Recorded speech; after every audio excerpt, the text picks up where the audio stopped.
Morning guys and gals, Froggy here.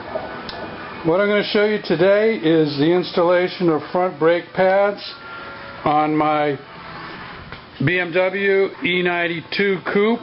This is a 2007 and I got a message from my driver information center that says brake pads are worn below safe level or something close to that. So here's my set of new front pads. This is the sensor that tells you when they're worn down. This little part mounts in the caliper and it rubs here actually, and it rubs wears a hole in the little plastic cover and makes an electrical contact through the rotor, and that's how that works, and it plugs into a wiring harness in the car. And the dealer told me I needed this new plastic standoff part. I'm not sure where that goes yet. I think it should already have one in there, but we'll check it out when we get the wheels off. So let's take the wheels off this car. Now the message on the driver information center doesn't actually tell you which end of the car needs brakes, but I had already looked using a flashlight like this, nice little flashlight.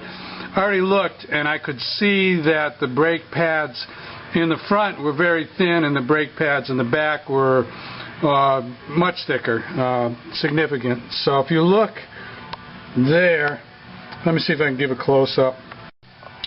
I think you can see how thin that pad is. It's about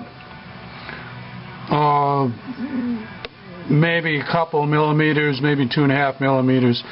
Very thin. The darker thing is the metal backing plate, and the brownish looking stuff, that's the brake pad material, the friction material. So I know it's the fronts. Now that sensor that I was showing you is right here. The sensor mounts on the back. Here we go. There's the sensor right there. See the wire and the sensor. It mounts around the back of the caliper, and it actually measures the thickness of the back brake pad. The back brake pad on sliding caliper brakes usually wears a little quicker than the outside. The inside brake pad wears quicker than the outside. So the inside one might be even a little thinner than that. So this is definitely ready for brakes. So we've got it up in the air. I'll go pull the other side and then we will proceed. Now Froggy's going to show you a little trick on getting the wheels off.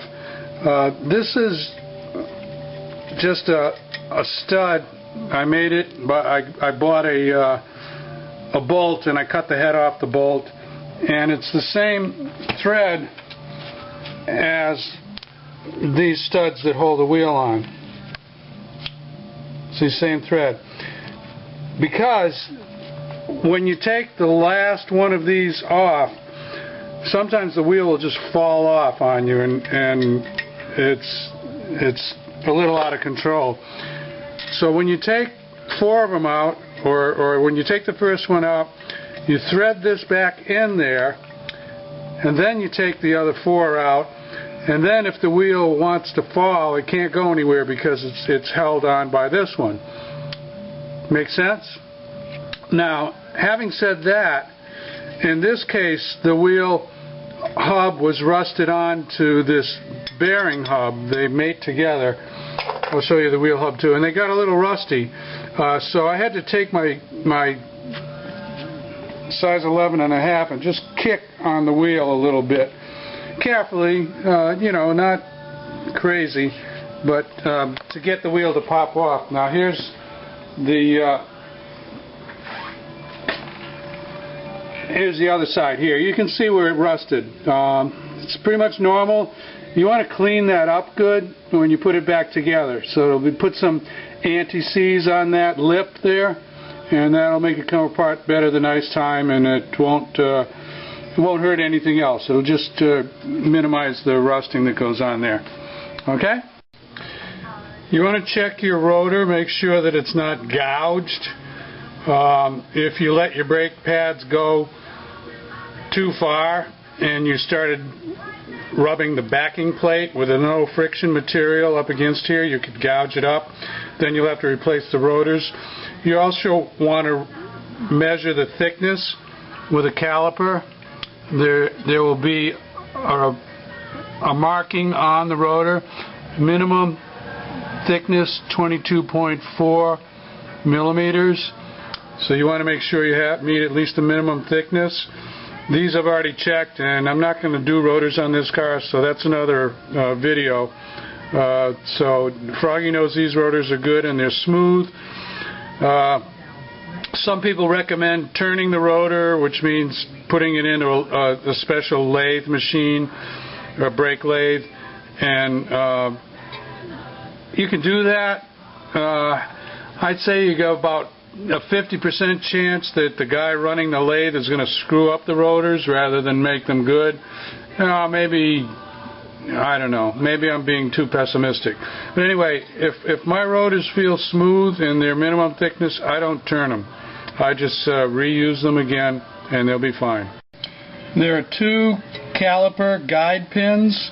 My finger is touching one right there. Whoops.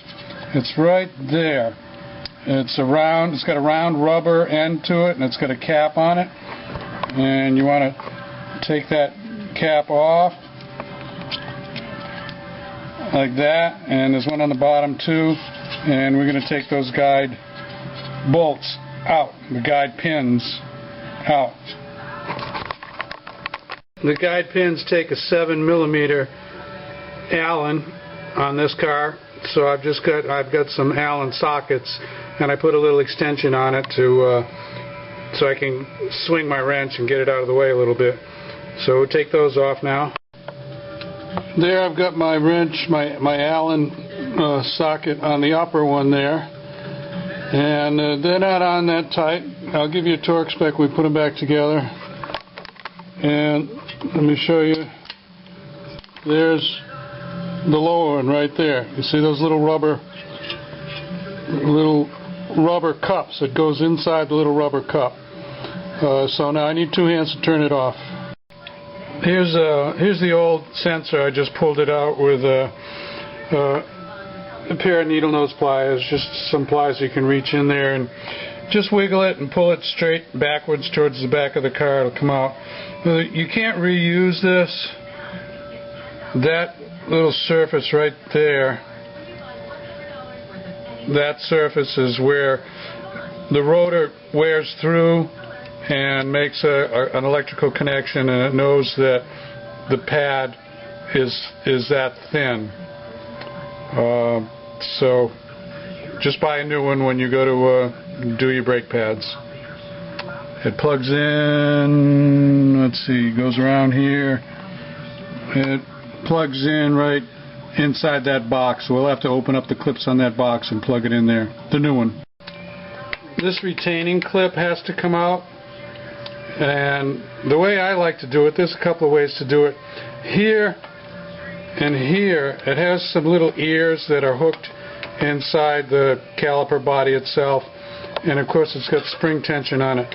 I like to take a little screwdriver or a pry tool and pry that way.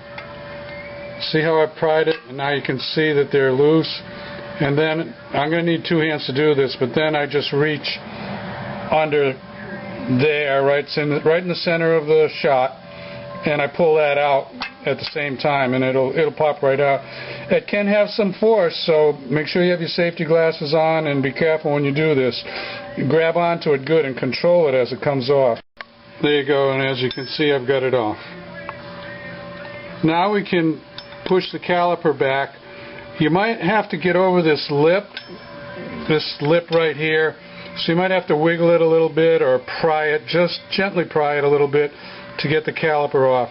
When it comes off, do not let it dangle by the hose, by the brake hose, because you can do damage to the brake hose. Take a string or a strap or a tie wrap or something and tie it up out of the way. I'll show you. Here's a little shot for you of some worn out brake pads, left front, and some brand new brake pads, left front. So, well, BMW sure does give you a lot of pad material. I like that a lot. There's more pad material on these than the ones I get for my Corvette, so oh well. Anyway, I got the well, let me get a light. I got the caliper off, just slid it off, used a little pry bar, a little pry on the top, pry on the bottom, pry on the top, pry on the bottom. I like to take both pins out and take the whole caliper off. Some people will just take the bottom off and tip it up, or it might be the top off and tip it down. I forget which way, but this way I get to grease and clean and inspect everything and put it all back together. So now we're going to clean. This is the caliper bracket here. We're going to clean the sliding surfaces on the caliper bracket. We're going to grease them. We're going to clean this hub here. We're going to put some anti-seize on that. And then we're going to carefully place, we're going to push back this cylinder. We're going to push it back, and that's going to make the level of the brake fluid in the master cylinder, brake master cylinder, go up. So make sure you have enough.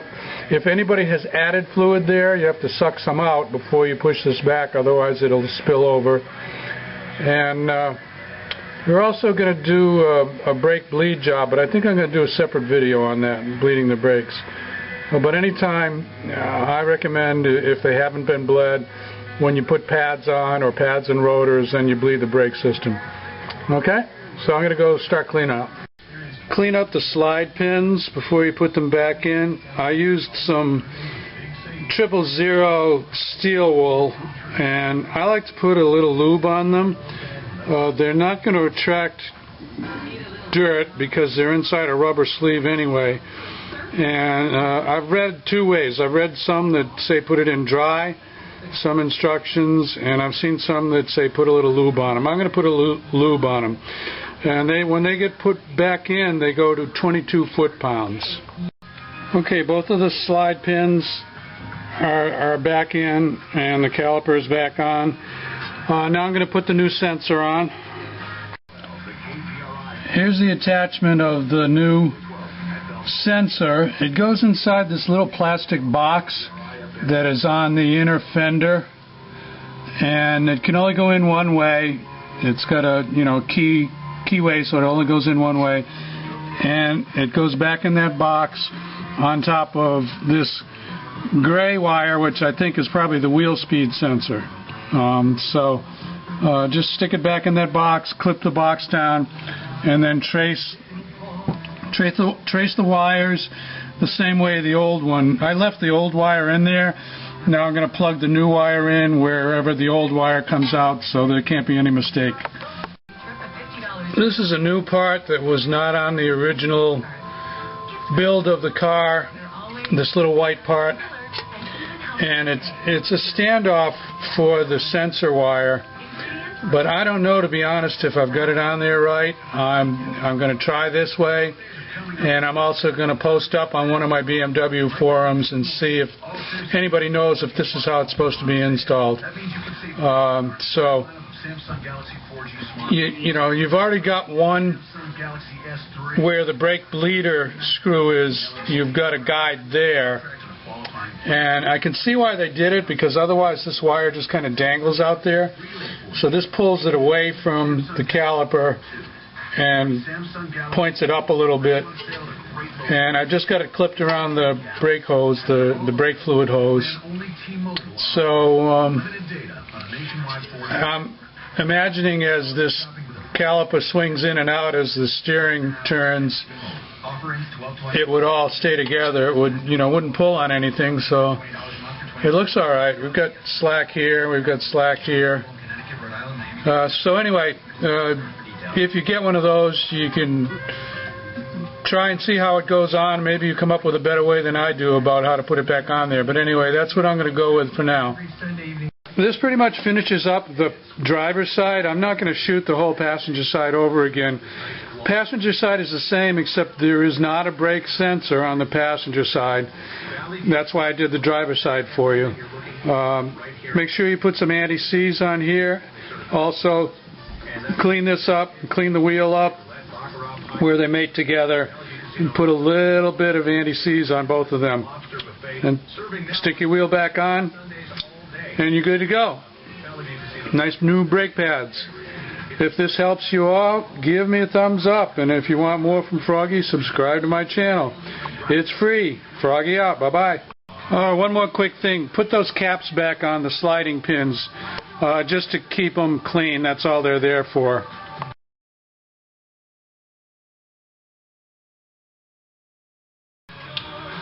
One more. Make sure you put your anti-rattle clip back in there. Make sure it's hooked here and here. I wish I could give you a better video of how to reset service items, and I'm going to try. Press the button twice. Service comes up. Scroll with the toggle button on your turn signal till you go to service info. It should show up red. Press the button on the end of toggle. It's called a BC button. Then toggle some more to go through the different things. I've already reset front brakes. But you have to hit the BC button, and it comes up with the word reset. And then you let it go, and then you hit it again. And it shows a little clock that spins, and then it resets. And now, as you can see over here, I've still got rear brakes, brake fluid, brake fluid that I have to do, but the front brakes have been reset now. I'll tell you, this is the most complicated resetting thing on any vehicle that I ever worked on, but that's BMW for you. And you can reset your front brakes without going to a dealer. It can be done. I wish I could give you a better shot of it, but I had to go off camera to figure out how to do it. You have to get into the service menu, and then you get into the item that needs resetting. Then you hit that BC button on the toggle. The BC button is right there on the end. The toggle up and down is right there. And give it a shot. If you're having trouble, post a comment up on this video, and I'll try and help you figure it out. I'll try and help you work through it. Okay? Froggy's done. Holy cow, this was a lot of work to get this front brake pads reset, but they're done, so we're good. Now I'm going to do fluid, and I'll do a video on doing your brake fluid. That one's kind of interesting. Okay? See you later. Bye-bye, guys and gals.